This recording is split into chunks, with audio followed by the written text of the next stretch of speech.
Yo, what's up? So I wanted to do like a video journal on this pedal board, because I like watching stuff that people do like that. So I'm doing it. And I wanted to talk about how it's changed and where it's going and what I use it for and stuff like that. You can see in the corner the RC30. It's a really sweet looper pedal. There's just a lot you can do with it. I would look into that on its own. I'm not gonna try and sell you on it, but it's pretty solid for what it does. It's a little limited, and that's why I'm moving away from it. But it got me pretty far, and it gave me a good creative tool, kind of sketchbook type vibe to take me to where I'm at now, which is just basically using a more elaborate looping setup for the stuff I do solo. And yeah, it'd probably be good to address that. I do kind of a mix of this like solo, live lo-fi, jazzy type loop stuff. I get like really chill gigs doing that a lot of times, and then I do stuff with a live band as well. That's sort of like indie alternative, one of those type vibes. And so this used to all basically be one unit, and I didn't have that little preamp, and this was pretty much right there. And it's all kind of self-explanatory. There's videos of me doing it too on this channel. I would beatbox into it with a SM57 to get a beat going, and then lay down a rhythm track or something on an acoustic or electric, and go from there. Just like add some textures with the delays, add like a reverby lead or something. I've got the mood kind of set up to do some neat stuff with that, and relatively straightforward and simple, but also a little bit limiting in its way, and I'll talk about that maybe a little bit more later. But yeah, so the rig has changed. I'm not using this pedal board for live stuff, and that's really nice because this is heavy. I find that this works really better for the band setup. The preamp does great stuff. I just got a new guitar and it works really well with this rig.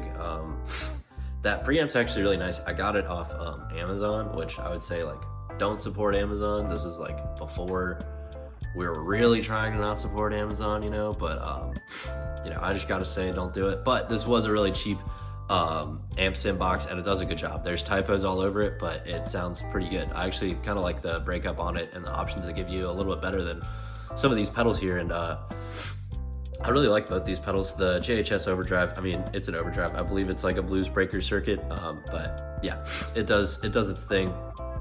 I've been messing with it recently, trying to decide if I want to use it as like an always on or use it as a lead tone. I'm leaning more towards lead tone because the preamp is essentially my always on gain. So yeah, the Rat, I mostly use it more like an overdrive than a distortion, honestly, because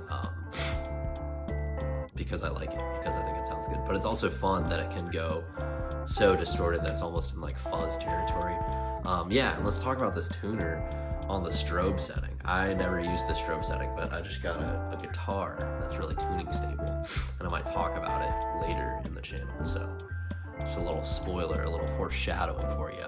Yeah, but that's overdrive. Carbon Copy Deluxe. I've thought about getting rid of this before, but I actually think it's pretty solid. Just a tap tempo delay with some modulation. It can't do like some crazy delay stuff like a DD7 can, and that's a little bit of a bummer, but what it does do is great. And it does if you take the regen knob all the way out, it will basically start making sounds on its own as long as it has something that it's repeating.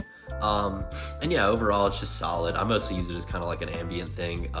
With some loops, I would try and get it really tight and rhythmic with the tap tempo, like maybe the beat's like a, and then the guitar part is like, I don't know, that's a bad example of it, but you kind of get the idea. I don't try and do stuff like that with it much anymore. I mostly just use it for like some ambient, a little bit more sauce on leads. And then yeah, moving on from that, we got the Mood. The Mood's a sweet pedal. I haven't tried the V2, but the V1's been going super well, and I really, a lot of the things the V2 offers I'm not super excited by, so I don't think I would fork out for one personally. I've got it on a preset right now, which is kind of an automated time-shifted delay. So yeah, if I was to add something to this pedal board, I would probably want an expression pedal for the delay to change the delay time on the Carbon Copy, because that time-shifted delay is awesome. It's a great way to kind of like end a song just on that weird sound of like that. Actually, I might just kind of Might just do a demo of that in a second. All right, so yeah, I just grabbed the closest guitar because my cat's actually laying on my main one. But here's this little preset I cooked up.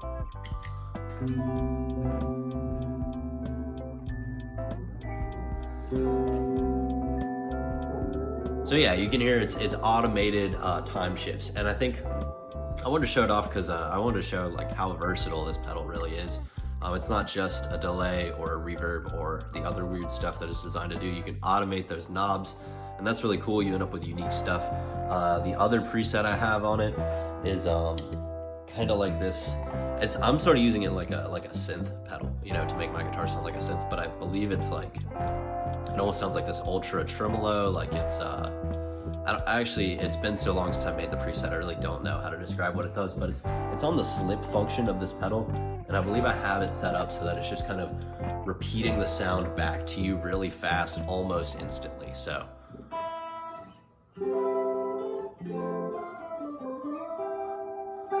and this isn't mic'd well. This isn't mic'd at all. This is just a phone mic, so you're probably hearing some of the actual like clean electric guitar acoustically coming through, but yeah, this effect's pretty cool. It was cool, you know, if you're doing like a one-man band loop setup, it's cool to just get that totally different tone, you know. We're not talking about neck pickup, bridge pickup, just like doesn't really even sound like a guitar. That's really cool. And then the way that it's just set up like to perform is really just to like go crazy, go silly. Usually I like to have this like right here, and yeah, just sort of to do that. Right now we're using it for like a transition in a song, so a lot of times I'll do it and have it go crazy and kind of blend it in, and then get crazier with it, hard stop. It's pretty useful for stuff like that. And so, you know, it goes far beyond just like reverb or delay. And it's just a really fun pedal. The micro loop thing is pretty awesome. But yeah, I have a lot of videos on the channel demoing it. Some of them are shorts of just different stuff I've tried with it, because the fact that you can like automate the knob turns is pretty cool. Yeah, what else can you say? It's awesome. You should check it out. There's probably some really great, like really in-depth reviews of this or the V2. I really like Chase Bliss and a lot of what they make. I wish some of their stuff was cheaper, but it's inspired me to get into Pure Data to try and sort of create my own effects and stuff like that. Because a lot of these they're really cool ideas, and I wish it wasn't like trapped behind such a paywall. And it doesn't have to be if you use your noggin a little bit, which I haven't yet, but if you do that, you can, in theory, make some really cool stuff too. But yeah, so Chase Bliss is cool, just for how inspiring they are. I think they're pretty awesome. This harmonic trim, it's pretty vanilla. I actually don't even have it doing harmonic trim. I have it on like a really light flutter almost. So like just barely noticeable, you know, just kind of like, for me, I like just barely feel it in my chest. There's like a glimmer of it taking that sound away for a second, and that like makes me feel something close to emotion. So I put this overdrive on, I don't know, just to give you an idea. Yeah, it's pretty awesome. So for one song, I'll usually have this kind of setup going.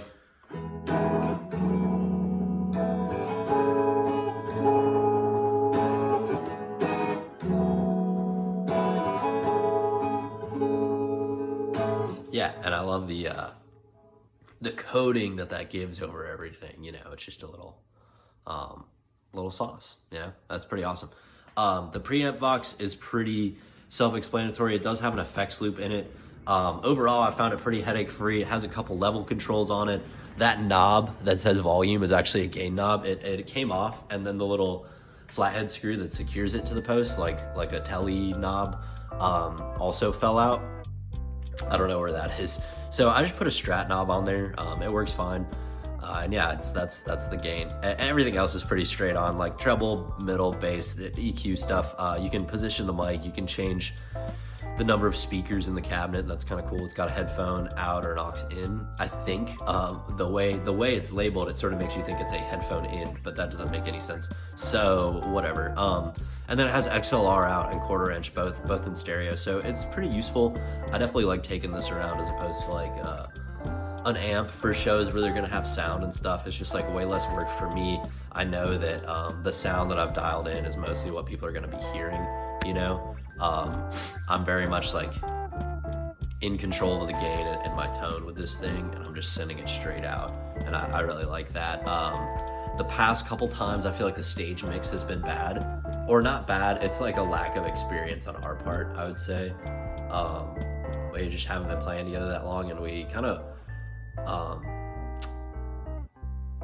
there's a while in between, like we had a long gap between this last wave of shows, and so at the last couple of shows, well, I mean, like we did a battle of the bands and we won, but in the moment we were like, yeah, I feel lukewarm about that performance, you know. Before it had been announced the winners, we were just kind of like, I don't know, I don't think that was us, like I don't think we did it this time, but we won, which is really, you know, surprising. We thought we didn't win because of the stage mix, and then the next show after that, the stage mix was better. Like I felt like I was playing my part well, but at the end of all that, like I don't know how we sounded as a band. So it's just kind of like I walk off stage and I'm like, did that sound good? Like I think I hit all my parts, you know. So yeah, I could see having an amp to monitor being more helpful, but they're just so like noisy and bulky, and I need tubes in my amp right now, and that's like at least $100. I need a whole new set. So yeah, this preamp thing has been really useful for cutting down on the stuff I have to carry, cutting down on like maintenance costs, stuff like that. Yeah, it's pretty cool, and I like that you can just plug it into whatever. Right now I'm running it into a Harbinger speaker. When I still use like this board with the looper for gigs, I would just run it into a speaker and use like one of these as a preamp, probably the JHS, and that worked fine. It wasn't earth-shattering tones or anything, but it worked pretty good. Harbinger speaker, not the best, but again, we're all working within a budget and stuff, so yeah, I hope that's been helpful. I want to talk more about what I use for my solo live looping setup, but yeah, this is my board. It hasn't really been built intentionally. A lot of this is like stuff I've collected over the years and just traded in at shops and stuff like that, and gotten here and there. That harmonic trim was a gift, and that was really nice. The mood was a Christmas present, and that was awesome. I traded something for this Carbon Copy Deluxe, and I've been kind of back and forth on it, but overall, I think I'm gonna stay on it because it's pretty sweet. I could see replacing it for a DD7, but I would probably just get a regular Carbon Copy at that point, so that you could still have that nice like analog delay. I don't know, you know, like there's something about it. I don't hear a massive difference, but I just sort of like how it makes me feel, you know. So yeah, I hope this has been helpful if you're trying to like build out a rig. It doesn't have to be anything crazy, and I would say start small, but the essentials, this is kind of my take on the essentials, right? Like I have sort of like a general modulation. The delay kind of helps out with that too. A reverb, a delay. Sometimes you could get maybe a combo unit, you know, that helps you out, gives you a little bit more flexibility. Probably an overdrive, maybe a distortion, or switch those even. I know the guy from Krungman uses a distortion as an overdrive, a DS1, and it sounds awesome. So I also really like to do that with the Rat, but it's good to have that distortion if you're ever just messing around, I would say. So yeah, tuner, also pretty essential. So, you know, there's some crazy boards out there. I wouldn't say this is the most simple board, but I hope it inspires you guys to kind of like keep it a little bit more simple. Anyway, peace.